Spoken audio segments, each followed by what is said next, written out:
Can I ask you about a strategic matter that comes about as a result of the closure of one of the oil refineries in New South Wales, the Caltex Kurnell refinery? Australia is slowly, one by one, losing its capacity to refine oil onshore and will rely increasingly on imported refined oil. Is that of strategic concern to Australia, given that we'll now be reliant on some troublesome shipping straits in order for there to be a regular supply of refined oil for Australia's needs?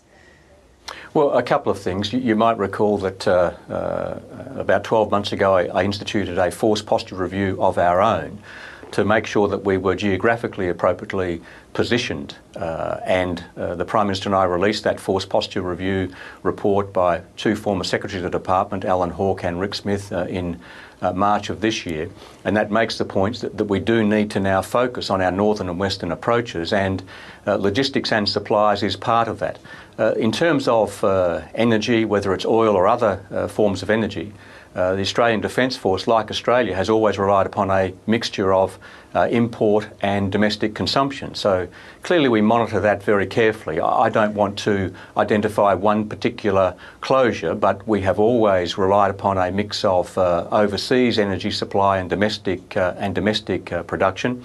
And historically, in recent times, the last 20 years, Australia has moved from production of oil to production of gas. So there's a change in the mix as well. And one of the key features of the exercise I've just come from was a display by the United States Navy of moving its energy reliance to renewable energies, which is what we are also, as other countries are, looking at very carefully. And if I can just finally ask you about that, you say a renewed focus on the north and northwest. Does these sorts of closures or changes mean that there needs to be an acceleration perhaps of development of be it port facilities or transfer facilities in the north and northwest of Australia?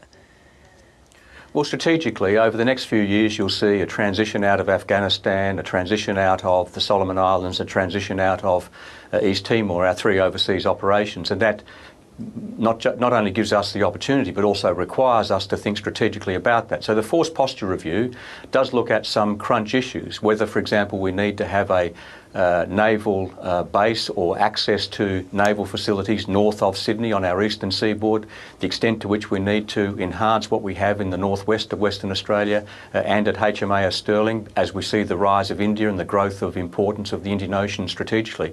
But also what we're doing in terms of access to our airports in the north of Australia, whether that's northern Queensland or the Northern Territory. So all of these issues come at a very important time for us, and that's one of the strategic reasons why we've brought the next white paper forward from 2014 to the first half of 2013, so that we don't make the same mistake that we made in Vietnam, was that after a withdrawal from a conflict, to not think strategically about what we needed to do for our national security and defence interests. Stephen Smith, thanks very much for your time.